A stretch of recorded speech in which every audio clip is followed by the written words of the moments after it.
देखिए, CM doctor Mohan Yadav का चुनावी प्रचार लगातार जारी है। आज दिल्ली, हरियाणा और यूपी में करेंगे वो चुनावी प्रचार। पश्चिम और उत्तर पश्चिम दिल्ली में करेंगे रोड शो। वहीं नई दिल्ली, रोहतक, रेवाड़ी और झांसी में भी करेंगे चुनावी प्रचार। लगातार सीएम डॉक्टर मोहन यादव चुनाव प्रचार प्रसार कर रहे हैं। सीएम डॉक्टर मोहन यादव का चुनावी प्रचार जारी है। चौथे चरण में एमपी में संपन्न हो गए चुनाव और उसके बाद से लगातार सक्रिय नजर आ रहे हैं मध्य प्रदेश के आला नेता। मध्य प्रदेश के आला नेता लगातार चुनाव प्रचार प्रसार कर रहे हैं और सीएम डॉक्टर मोहन यादव का भी चुनावी प्रचार जारी है। देखिए, मध्य प्रदेश में भी सीएम डॉक्टर मोहन यादव ने जमकर प्रचार किया था, वो आपको दिखाते हैं। मध्य प्रदेश में लगातार चुनाव प्रचार करते दिखे थे। 197 सभाएं, उनसे ज्यादा जनसभाएं को संबोधित किया। वहीं भाजपा प्रत्याशियों के समर्थन में 142 जनसभाएं की सीएम डॉक्टर मोहन यादव ने। 55 रथ सभाएं और 56 से अधिक रोड शो किए सीएम डॉक्टर मोहन यादव ने। रिकॉर्ड तोड़ चुनाव प्रचार प्रसार करते दिखे। वहीं सभी की सभी 29 लोकसभा सीटों पर साधा है सीएम डॉक्टर मोहन यादव ने। 185 विधानसभा सीटें भी कवर की है इन लोकसभा चुनाव में। 22 प्रत्याशियों के नामांकन में खुद शामिल हुए सीएम डॉक्टर मोहन यादव। लगातार ये रिकॉर्ड तोड़ चुनाव प्रचार प्रसार देखने को मिला सीएम डॉक्टर मोहन यादव की तरफ से।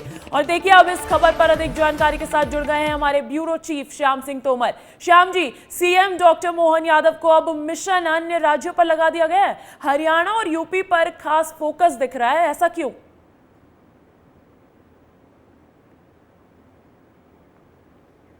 ये रणनीति है क्योंकि लगातार उनको उत्तर प्रदेश और उत्तर भारत के राज्यों में चेहरा बनाना है, ओबीसी वर्ग को साधना है, यादव समाज को साधना है। इसी रणनीति के तहत लगातार उनको सक्रिय किया जा रहा है अंजलि, और उनकी सभाएं, रोड शो और लोगों के बीच ज़्यादा से ज़्यादा कार्यक्रम करवाए जा रहे हैं। ये अभी से नहीं, लगभग हम 1.5 महीने से देख रहे हैं। ये सिलसिला अनवरत जारी है। अब क्योंकि मध्य प्रदेश में सारे चरण हो चुके हैं, इसलिए अब उनका विशेष फोकस हर दिन उत्तर प्रदेश और बाकी जो राज्य है, हरियाणा है, दिल्ली है, वही रहने वाला है।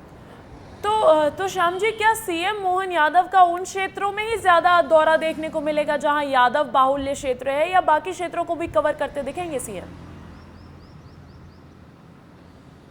देखिए अंजलि, फोकस यादव बाहुल्य क्षेत्र ही रहेंगे, लेकिन इसके अलावा बाकी जो उत्तर भारत का पूरा जो क्षेत्र है, वहाँ लगातार हम उनको दौरे करते देखेंगे, रोड शो करते देखेंगे, जनसभाएं करते देखेंगे। साथ में जो प्रभाव रखने वाले सामाजिक संगठन हैं, उनके बीच भी उनकी बैठकें होंगी, उनके बीच भी उनका मेलजोल बढ़ाया जाएगा। जी बिल्कुल, हम देख रहे हैं सीएम डॉक्टर मोहन यादव लगातार चुनाव प्रचार प्रसार में जुटे हुए हैं। बहुत बहुत शुक्रिया श्याम जी हमारे साथ जुड़ने के लिए। चलिए आगे बढ़ते हैं। जैसा कि हमने बात की कि मुख्यमंत्री डॉक्टर मोहन यादव लगातार प्रचार प्रसार कर रहे हैं, इसी सिलसिले में एमपी के मुख्यमंत्री डॉक्टर मोहन यादव ने पश्चिमी दिल्ली इलाके में बीजेपी प्रत्याशी के पक्ष में रोड शो किया और बीजेपी प्रत्याशी कमलजीत सहरावत को जिताने की अपील की। डॉक्टर मोहन यादव के रोड शो में भारी जनसैलाब उमड़ा। उन्होंने अरविंद केजरीवाल, कांग्रेस पर जमकर हमला बोला। वहीं विस्तार न्यूज से उन्होंने खास बातचीत की और देश में बीजेपी की 400 सीटें आने का दावा भी किया। आप जो है हर क्षेत्र में, हर राज्य में जा रहे हैं, किस तरह से देख रहे हैं? मध्य में है चुनाव प्रचार। मुझे इस बात की प्रसन्नता है कि यशस्वी प्रधानमंत्री के चुनाव प्रचार के लिए हम लगातार हर क्षेत्र में जा रहे हैं। और आज मैं अभी दिल्ली में घूम रहा हूं। मुझे इस बात की ध्यान है कि कमल सहरावत जी यहाँ हमारी प्रत्याशी है और जिस प्रकार से उनको समर्थन मिल रहा है, ये वातावरण दिख रहा है कि निश्चित रूप से भाजपा जीतने वाली है। ये आप केजरीवाल जेल से बाहर आए, उनकी पार्टी कह रही है कि बड़ा चैलेंज खड़ा हो गया भारतीय जनता कोई चैलेंज नहीं है। केजरीवाल जी की पोल खुल गई है और जिस ढंग से जनता ने उनको नकारा है, मुझे लगता है कि पूर्वांचल में आप यात्रा करेंगे, वहाँ पे आपका है शेड्यूल है, आजमगढ़ है, गाजीपुर है, पूरे देश में जहाँ भी पार्टी बुला रही, व्यवस्था बन रही, मैं 8 राज्यों का स्टार प्रचारक हूँ। जहाँ पार्टी बुलाएगी मैं जाऊँगा, और जहाँ नहीं बुलाएगी वहाँ भी हमारे लगेगा कि भाजपा को जीतना चाहिए। आप लगातार जो है खजुराहो से लेकर के यहाँ तक घूम रहे हैं। विस्तार न्यूज आपको हमेशा ट्रैक करता रहा है। आगे आने वाले दिनों में ये कह रहा हूँ मैं कि अब क्या आपकी जिम्मेदारियाँ क्या नहीं बढ़ गई है, जो दिल्ली में भी आपको देखना चाहते हैं लोग? जी जी, हमारी सबकी जवाबदारी है मोदी जी की सरकार बनाए, और मुझे इस बात की प्रसन्नता है कि मोदी की सरकार बन रही है। जी थैंक यू सर बातचीत करने के लिए। तो ये थे मोहन यादव जो कि रोड शो था यहाँ पे कमलजीत सहरावत का। यहाँ दिल्ली में पश्चिमी दिल्ली से उम्मीदवार है कमलजीत सहरावत, उनके प्रचार के लिए रोड शो के लिए यहाँ पे मध्य प्रदेश के मुख्यमंत्री मोहन यादव पहुँचे थे। उन्होंने हमारे साथ विस्तार न्यूज़ में जो खास बातचीत रही उसमें उन्होंने ये बताया कि किस तरह से उनके जो पार्टी ने उनको जो ड्यूटी दी है बतौर स्टार प्रचारक, वो हर जगह जा रहे हैं, हर जगह पहुँचेंगे, हर सीट पर जो है जहाँ पर पार्टी उनको निर्देश देगी वहाँ पर पहुँचेंगे। तो कैमरा पर्सन रेहान खान के साथ मैं अमृत तिवारी, विस्तार न्यूज़, दिल्ली। तो जहां पार्टी भेजेगी वहां मैं जाऊंगा, ये कर्मठता देखने को मिल रही है सीएम डॉक्टर मोहन यादव की तरफ से। देखिए एमपी में चुनाव खत्म होने के बाद अब एमपी के सीएम डॉक्टर मोहन यादव दूसरे राज्यों में भी चुनाव प्रचार प्रसार कर रहे हैं। यूपी के महोबा में मुख्यमंत्री डॉक्टर मोहन यादव ने बीजेपी प्रत्याशी के समर्थन में चुनावी सभा की और बीजेपी प्रत्याशी पुष्पेंद्र चंदेल को जिताने की अपील भी की। उन्होंने अखिलेश यादव पर जमकर हमला बोला। इस दौरान उन्होंने कहा कि अखिलेश यादव डूबती नाव में बैठे हैं। वहीं सीएम डॉक्टर मोहन यादव ने मुलायम सिंह यादव की तारीफ भी की। सुनवाते हैं आपको। अरे गठबंधन ही करना है भाई साहब को, जिनने यहाँ राजीनामा करके सीटें का बंटवारा कराओ तो डूबते जहाज में क्यों बैठ रहे हो भैया? वो तो वैसे ही डूबने वाले हैं जिनने पूरे देश से कांग्रेस को डुबा दिया, उससे गठबंधन कर लो। अरे गठबंधन करो चलती हुई गाड़ी से, उगते हुए सूर्य को नमस्कार करो। हमारी संस्कृति इसके लिए जानी जाती है। भाजपा से हाथ मिलाते मैं तो धन्यवाद देना चाहूंगा मुलायम सिंह जी को, जिन्होंने उस समय मोदी जी के लिए भविष्य की शुभकामना दी थी। जोरदार ताली बजाओ। मोदी जी को उस समय शुभकामना मुलायम सिंह जी से मिली थी और उन्होंने कहा था मुलायम सिंह जी ने कि आपकी सरकार बन रही है। और मुझे इस बात की भी प्रसन्नता है, जीते जी उनके समय उनके हाथ में ताकत रही। एक बार इन हारने वाली डूबने वाली पार्टी से कभी हाथ नहीं मिलाया, उनने मिलाया केवल कभी हाथ। तो देखिए आला नेताओं के अपने राज्य में चुनाव खत्म होने के बाद दूसरे राज्यों में प्रचार प्रसार की बात कर रहे हैं हम, तो इसमें कांग्रेस भी पीछे नहीं है। ये बड़ी खबर मिल रही है कि राहुल गांधी को जिताने के लिए भूपेश बघेल लगा रहे हैं पुरजोर कोशिश। रायबरेली लोकसभा में पूर्व सीएम भूपेश बघेल का प्रचार लगातार जारी है और आज 4 आम सभा में होंगे शामिल पूर्व सीएम भूपेश बघेल। इसी के साथ साथ राष्ट्रीय अध्यक्ष मल्लिकार्जुन खड़गे के साथ बैठक में लेंगे हिस्सा। आज भूपेश बघेल रायबरेली दौरे पर हैं। देखिए जब से उनको सीनियर ऑब्जर्वर बनाया है एआईसीसी ने, तब से लगातार रायबरेली पर फोकस्ड नजर आ रहे हैं पूर्व सीएम भूपेश बघेल। उनके राज्य में छत्तीसगढ़ में 3 चरणों में लोकसभा चुनाव संपन्न होने के बाद लगातार रायबरेली का दौरा कर रहे हैं, कार्यकर्ताओं की बैठक ले रहे हैं और उसी सिलसिले में आज फिर भूपेश बघेल रायबरेली पहुंचेंगे। रायबरेली लोकसभा में पूर्व सीएम भूपेश बघेल का प्रचार जारी है और आज 4 आम सभा में होंगे शामिल। और अब इस खबर पर अधिक जानकारी के लिए रुख करते हैं मेरे सहयोगी रोहित मिश्रा का। रोहित, लगातार पूर्व सीएम भूपेश बघेल का रायबरेली में प्रचार प्रसार देखने को मिल रहा है, अब क्या कार्यक्रम है उनका? बिल्कुल, देखिए 1952 में रायबरेली से चुनाव लड़े थे फिरोज गांधी, जो राहुल गांधी के दादाजी थे, और उसके बाद से ये परंपरागत सीट को कांग्रेस किसी भी लोकसभा चुनाव पर छोड़ती नहीं है। और एक बार फिर से जब देश में चुनाव हो रहा है, लोकसभा का चुनाव हो, तो ऐसे में रायबरेली पर विशेष फोकस है। तमाम बड़े नेता पहुंच रहे हैं और भूपेश बघेल जो है वो तमाम बड़े नेताओं का रायबरेली में साथ देते हुए नजर आ रहे हैं। प्रियंका गांधी के साथ कदम दर कदम चल रहे हैं और किस प्रकार से रणनीति बनाकर राहुल गांधी को जिताया जाए, इसके लिए जो तैयारी है वो की जा रही है। और आज के कार्यक्रमों की बात करें तो 4 जनसभाओं को मुख्यमंत्री पूर्व मुख्यमंत्री भूपेश बघेल जो है वो संबोधित करते हुए नजर आएंगे। इसके अलावा 2 बैठक कार्यकर्ताओं के साथ आयोजित की गई है। वो दोनों बैठक में कार्यकर्ताओं से चर्चा करेंगे। चर्चा करने के साथ भी उनके क्षेत्र में किस प्रकार के समीकरण हैं उसको समझेंगे। इसके अलावा कांग्रेस के राष्ट्रीय अध्यक्ष मल्लिकार्जुन खड़गे के साथ में उनकी एक बैठक होने वाली है। उस बैठक को में भी वो भी सम्मिलित होंगे। और रायबरेली में ओवरऑल उन्होंने किस प्रकार से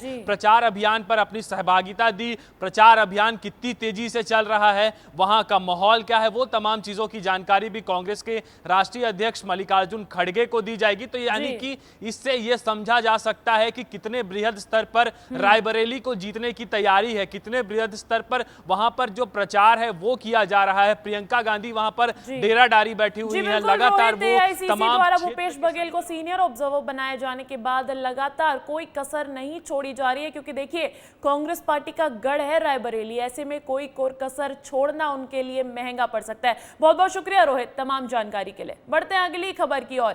देखिए राजस्थान से एक खबर मिल रही है। राजस्थान में हिंदुस्तान कॉपर लिमिटेड की कोलिहान खदान में मंगलवार शाम हुए हादसे में 14 अधिकारी फंस गए हैं। नीमका थाना जिला की इस खदान में 1875 फीट की गहराई में लिफ्ट की चेन टूट गई थी। करीब 9 घंटे से रेस्क्यू ऑपरेशन जारी है, लेकिन प्रशासन को अब तक सफलता नहीं मिल सकी है। अंदर फंसे लोगों के लिए दवाइयां और फूड्स के पैकेट भेजे गए हैं। वहीं एम्बुलेंस और डॉक्टर्स की टीम्स को भी अलर्ट मोड पर रखा गया है। माइंस में 13 मई से निरीक्षण चल रहा था। हरियाणा चुनाव में गया हुआ था, मुझे भी समाचार मिला तो मैं तुरंत यहाँ पे हाजिर हुआ हूँ और मैंने सब जगह फ़ोन किए हैं और सबसे पूरी स्थिति का जायजा लिया है। सीओ साहब से भी स्थिति का जायजा लिया है, एसडीएम साहिबा को भी यहाँ बुलाया है, कलेक्टर साहब से भी मैंने बात की है और रेस्क्यू टीम लग रही है। मेडिकल की 6-7 एम्बुलेंस यहाँ पे खड़ी हैं। सब लोग दुआ भी कर रहे हैं और प्रयास भी कर रहे हैं कि जो लोग वहाँ पे फंसे हुए हैं वो सेफ निकलें। देखिए प्रधानमंत्री नरेंद्र मोदी ने बनारस से अपना नामांकन दाखिल किया। प्रधानमंत्री मोदी लगातार तीसरी बार बनारस से चुनावी मैदान में। पर्चा भरने से पहले पीएम मोदी ने काल भैरव के दर्शन किए और गंगा पूजा की। बनारस के लोगों ने मोदी के लिए जबरदस्त उत्साह दिखाया। अपने सांसद को देखने बनारस वासी सड़कों पर उतर आए। पूजा पाठ से लेकर नामांकन भरने तक की ये ग्राउंड रिपोर्ट सीधे बनारस से।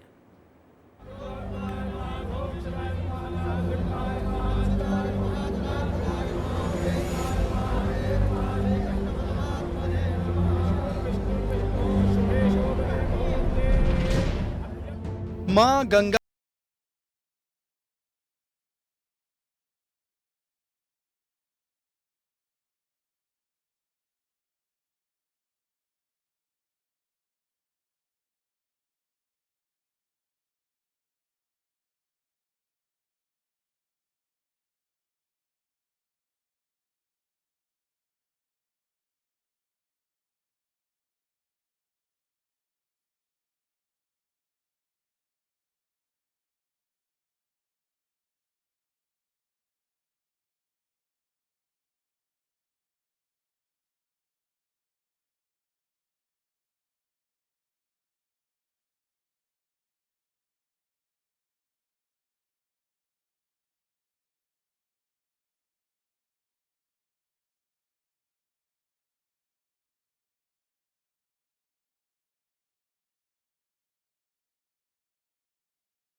मोदी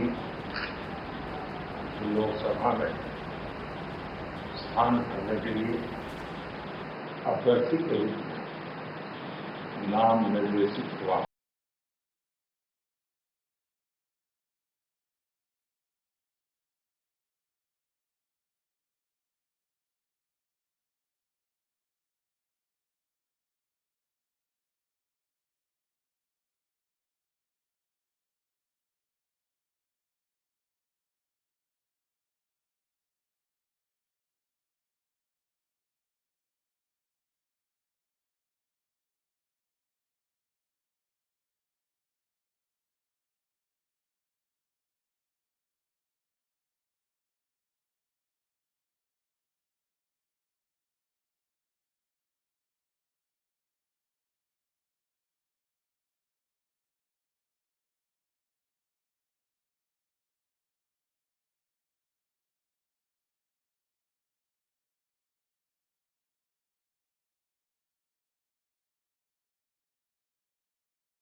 देखिए 14 मई को नमो के नामांकन की हैट्रिक लगी है।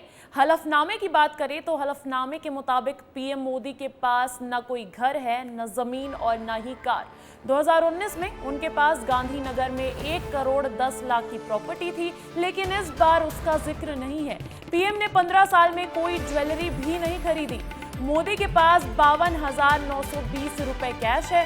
उन्होंने कुल 3 करोड़ 2 लाख की संपत्ति बताई है। वहीं 5 साल में यह संपत्ति 87 लाख रुपए बढ़ी। अब 2014 में पीएम मोदी ने अपनी कुल संपत्ति 1 करोड़ 65 लाख रुपए बताई थी। दूसरे चुनाव 2019 में उनकी संपत्ति 2 करोड़ 15 लाख हो गई। तो कल जहां बनारस से तीसरी बार नामांकन दाखिल किया तो ये जानकारी हलफनामे की है कि कुल संपत्ति प्रधानमंत्री मोदी के पास कितनी है।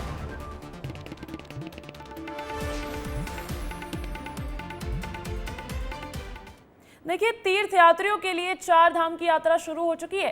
केदारनाथ, बद्रीनाथ, गंगोत्री और यमुनोत्री में श्रद्धालुओं का हुजूम उमड़ रहा है। ऐसे में चारों धामों की खूबसूरती देखते ही बन रही है। 4 धाम यात्रा पर निकले तीर्थयात्री, उमड़ा भक्तों का सैलाब।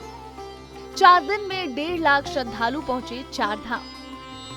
उत्तराखंड में 10 मई को अक्षय तृतीया के दिन से 4 धाम यात्रा की शुरुआत हुई, जिसके बाद से ही श्रद्धालुओं में 4 धाम यात्रा को लेकर गजब का उत्साह देखने को मिल रहा है। हाल ही में आए एक ताजे आंकड़े के मुताबिक यात्रा शुरू होने के बाद से करीब 1.5 लाख तीर्थयात्रियों ने यमुनोत्री, गंगोत्री, केदारनाथ और बद्रीनाथ के दर्शन किए। ये पिछले साल की तुलना में लगभग 61% ज्यादा है। पिछले साल पहले 3 दिनों में 95,000 तीर्थयात्री यहाँ पहुँचे थे। विशेष रूप से केदारनाथ मंदिर पहुँचने वाले श्रद्धालुओं की संख्या में भारी इजाफा हुआ है। यहाँ 10 मई को कपाट खुलने के बाद से श्रद्धालुओं की संख्या में 67% की वृद्धि देखी गई। इसी तरह गंगोत्री में तीर्थयात्रियों की संख्या 61% और यमुनोत्री में 59% बढ़ी है। वैसे तो धामों में भक्तों की सुरक्षा और सुविधा को ध्यान में रखते हुए कई जरूरी इंतजाम किए गए हैं। आस्था पथ और कंट्रोल रूम का निर्माण कराया गया है। बावजूद इसके तीर्थयात्रियों को ट्रैफिक जाम के साथ साथ मंदिरों में प्रवेश के लिए लंबी कतारों में घंटों इंतजार करना पड़ रहा है। बद्रीनाथ के साथ केदारनाथ, गंगोत्री और यमुनोत्री यात्रा का बड़ा महत्व है। कहते हैं इस यात्रा से व्यक्ति जन्म और मरण के चक्र से मुक्त हो जाता है।